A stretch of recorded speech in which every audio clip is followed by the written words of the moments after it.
Estamos de volta, vem pra cá que a gente vai tratar de um outro assunto muito necessário aqui no programa hoje. O surto de dengue tem atrapalhado a vida de muita gente, tem inclusive trazido muitas preocupações. E a gente quer conversar com você agora daí de casa, além dos cuidados que você está cansado de saber, como é que você pode se cuidar com relação à dengue. Para falar sobre esse assunto, nós convidamos a especialista infectologista, doutora Odeli Nicole Serras, ela que vai nos ajudar trazendo aqui cuidados bastante importantes para você. Doutora, tudo bem com você? Como é que você está? Olá, tudo bem, Teru? É uma alegria estar novamente aqui no Vida e Saúde. A gente tem mais um assunto muito importante para conversar hoje. Eu agradeço muito vocês terem me convidado para estar aqui junto, compartilhando um pouquinho sobre esse assunto. Imagino que você esteja bastante ocupada, porque desde o início de 2024 a gente tem registrado aqui no Brasil 260 mil casos prováveis de dengue, doutora. Isso são os casos documentados, né? Como é que a gente identifica a dengue pelos sintomas, doutora? Perfeito. Lamentavelmente, né, dengue, embora ela é uma doença sazonal, né, ela é endêmica, na verdade, no Brasil, porque realmente esse ano ela extrapolou só no primeiro mês de janeiro o que tinha acontecido desde 2017, né? Então a gente está vendo realmente esse aumento importante e essas mudanças climáticas ela realmente favorecem, né? Então o que a gente tem que entender é que ela é uma doença viral, febril, aguda. Ela tem um amplo espectro clínico, mas nós temos que aprender a identificar os principais sintomas, né? Aí, então, os principais sintomas que nós temos é uma febre muito alta de início abrupto, tá? Ela, de um dia para outro, você pode ter aquela febre alta com muita dor de cabeça, né? Uma dor retroorbitária, que se chama, que está no fundo dos olhos, né? E aí também muita dor muscular. Ela é, inclusive, mais importante que a dor nas articulações, uma dor muscular intensa, que tanto assim que ela se chamava antigamente de uma febre quebra-ossos, né? Porque você sente mesmo que está se quebrando lá dentro, né? Te deixa prostrado mesmo, né? Pode ter mal-estar, fadiga, enjoo, vômito. E uma característica interessante que também a pessoa tem que ficar esperto olhando, e que às vezes no quarto, quinto dia da febre, pode começar a aparecer umas manchas vermelhinhas no corpo. E aí ela é um sinal também de um exantema cutâneo, que ela aparece em 50% das pessoas, e ele também é um indicativo de que pode ser dengue ou que você está passando. Tá? Então é importante reconhecer isso para poder procurar, né, atendimento. Agora, doutora, é preocupante porque, embora a dengue seja tratável, né, ou existe um cuidado, existe uma preocupação, um amparo ali, ela pode trazer risco à vida, né? Exatamente. Então, o que eu falei de sintomas, são os sintomas de um quadro clássico de dengue, daquela primeira fase que é um pouquinho mais estável, né? Mas a dengue é uma doença que pode realmente complicar e, inclusive, evoluir a casos graves e óbito, né? Por isso que é importante a gente conhecer e saber como que ela funciona e as diferentes fases que ela tem. Então, senti uma suspeita de que estou com dengue, de repente estou sentindo que não é uma gripe, né? Ou de repente, porque pode até confundir com, sei lá, o início de Covid, porque tem os sintomas de enjoo, os sintomas de dor de cabeça, né? Estou desconfiado que é dengue, o que eu devo fazer? Devo tomar alguma coisa? Devo ir para o médico? Qual é a orientação hoje? A orientação é, se você está suspeitando de dengue, né, especialmente quando existem esses momentos de surto, está circulando muito, está sendo notificado muito caso, é importante a pessoa procurar atendimento profissional para um correto diagnóstico. Por quê? Tanto para aliviar os sintomas, para as pessoas não se automedicarem com coisas que às vezes podem estar inclusive proscritas ou contraindicadas, no caso da dengue, né? E também porque o médico ele precisa orientar sobre alguns sinais de alarme importantes para evitar complicações, né, com caso grave. Precisam descartar que o paciente não tenha aqueles casos de complicação que poderia evitar um risco, né, de um dengue hemorrágico, de um dengue que vai concluir com um desfecho ruim, como óbito, né? E excluir outros diagnósticos diferenciais, como as próprias influenças, Covid, que é importante diagnosticar. E tem outras arboviroses, né, que são também outras febres que são transmitidas por mosquitos, que tem outros tipos de tratamento, né, como malária, zika, chikungunya, então é importante. E isso uma pessoa sozinha não consegue fazer. Então, é importante se hidratar, repousar e ir para o médico. Agora, doutora, recebi orientação, fiz diagnóstico, recebi orientação, estou em casa, estou tentando ali descansar, porque realmente é pesado, né? As pessoas que eu conheci que passaram pela doença disseram que foi difícil. Existe algum sinal de alerta que eu devo voltar para o médico, que indica que a doença está complicando? Sim, isso é extremamente importante, tá? Porque, como eu expliquei, a doença, ela tem 3 fases. Ela tem uma fase clássica, que dura geralmente de 2 a 7 dias, que é esse quadro clássico de febre que eu falei no início. E aí ele entra numa fase crítica, que é uma fase muito perigosa. Muitos se resolvem e entram na fase de recuperação imediatamente depois da febre. Mas tem algumas pessoas que entram na fase crítica assim que a febre cessa, e aí eles podem evoluir com as formas graves da doença. É bem no declínio da febre, que ela pode ir ou para um dengue com sinais de alarme ou um dengue grave. Então, esses sinais de alarme, eles têm que ser reconhecidos e eles têm que ser muito bem informados. Além dessa febre alta, ela vai existir uma dor abdominal muito intensa. Dor abdominal intensa em paciente com dengue, isso é um sinal de alarme que tem que ir para o médico imediatamente, porque pode estar tendo uma hemorragia digestiva aí que está aí escondida. Vômitos persistentes. É normal ter um quadro de enjoo, náusea, mas vômitos que não estão cessando, imediatamente tem que procurar atendimento de urgência. Quando tem acúmulo de líquidos, se está meio letárgico, meio confuso, se estamos com uma pressão muito baixa, estamos desmaiando, tudo, imediatamente também precisamos voltar para o atendimento médico. Ou sangramentos de mucosa, se começou a gengivas a sangrar, ter algum eritema nos olhos, né, de conjuntival, qualquer manchinha de hematoma no corpo, atendimento de emergência também. Tá tem que ficar esperto, tem que ficar esperto. Agora, esse diagnóstico é feito clinicamente ou é feito um teste, doutora?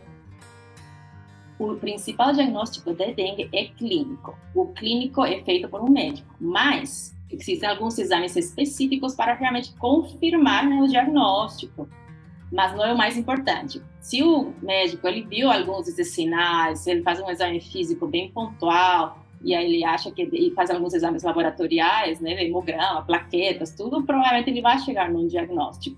Agora, existe um teste rápido, para poder realmente confirmar NC1, que ele se chama, que você pode fazer na hora. Tem sorologia também, se você já está depois do 5º, 6º dia da doença, que o teste rápido já não identificaria o vírus, aí você pode fazer a sorologia para poder ver se você já teve essa exposição de imunidade contra o dengue. Todos eles estão liberados no SUS, né? Então é importante acudir a esse diagnóstico.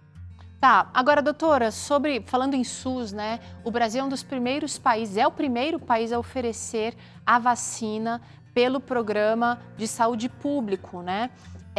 E isso é uma inovação, uma coisa legal, só que eu quero saber o seguinte, quem é que pode tomar? Quem já teve dengue precisa da vacina? Quem tomou em alguma campanha lá atrás, ainda assim precisa se vacinar? Conta um pouquinho pra gente dessa história.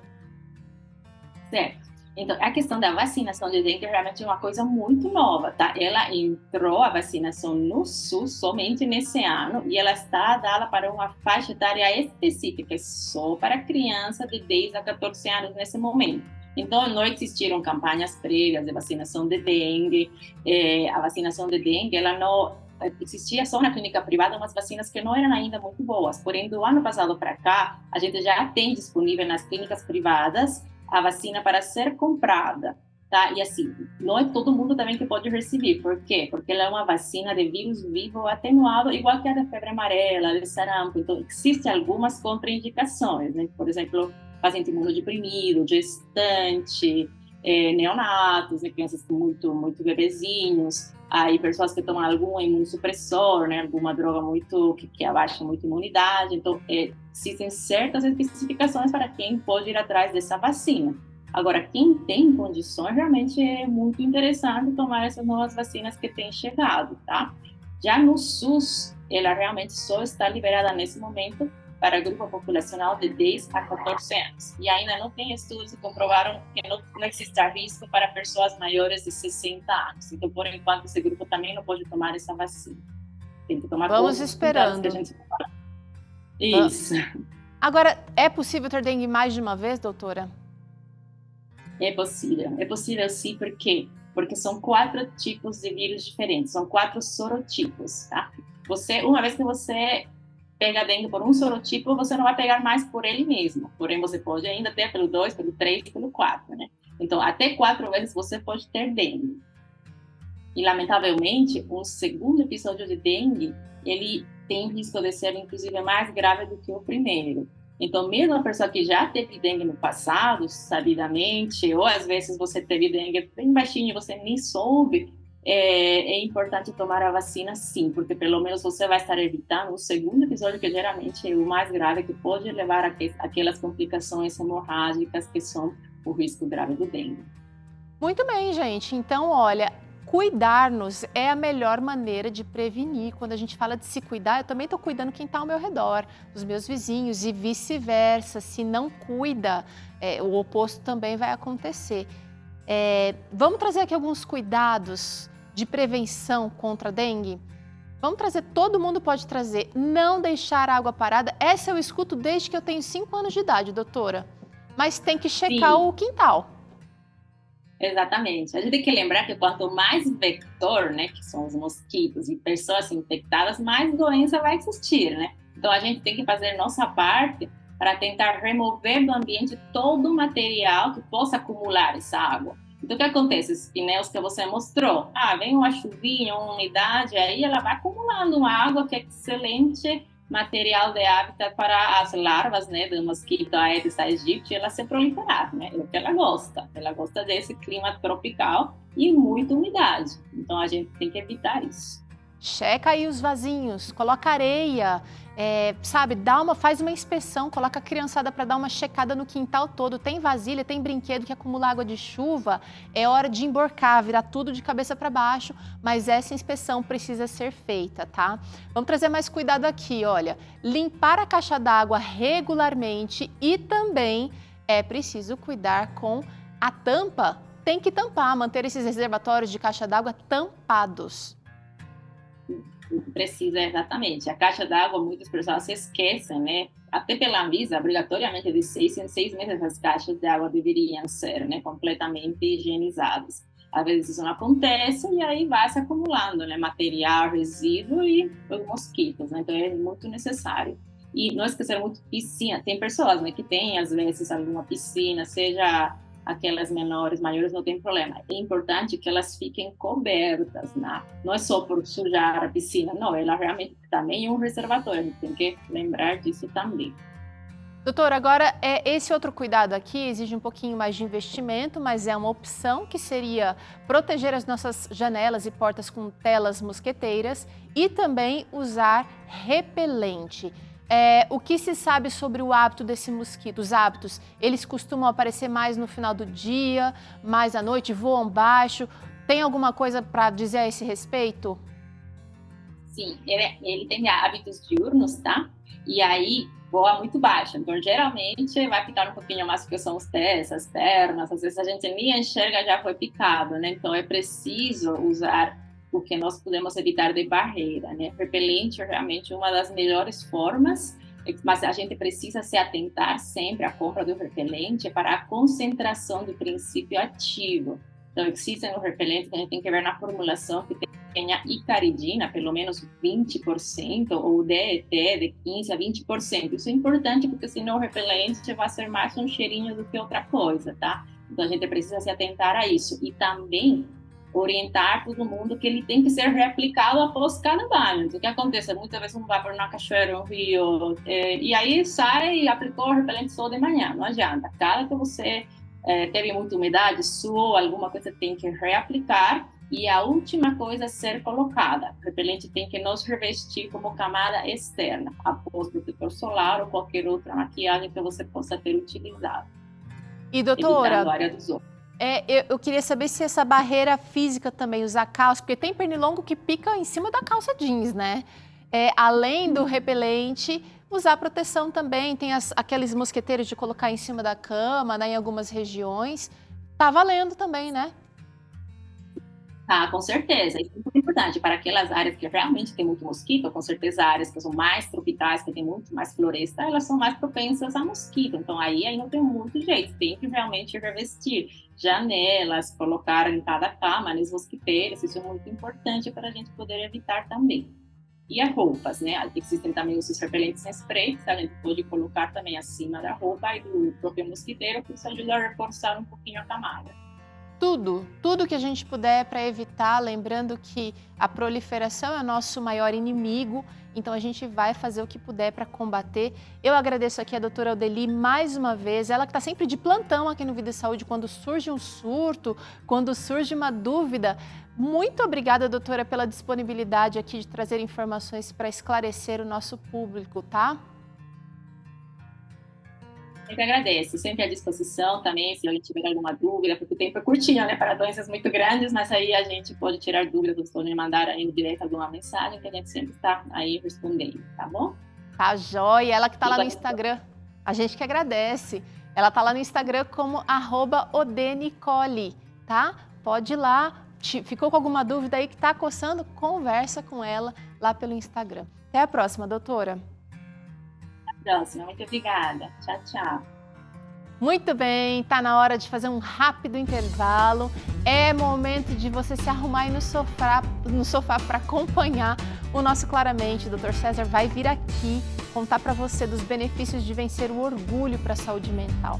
Ainda hoje você acompanha mais um boletim de saúde com Flávia Souza e a receita tá por conta desse docinho sem açúcar. Ai, que vontade! É já já aqui no Vida e Saúde.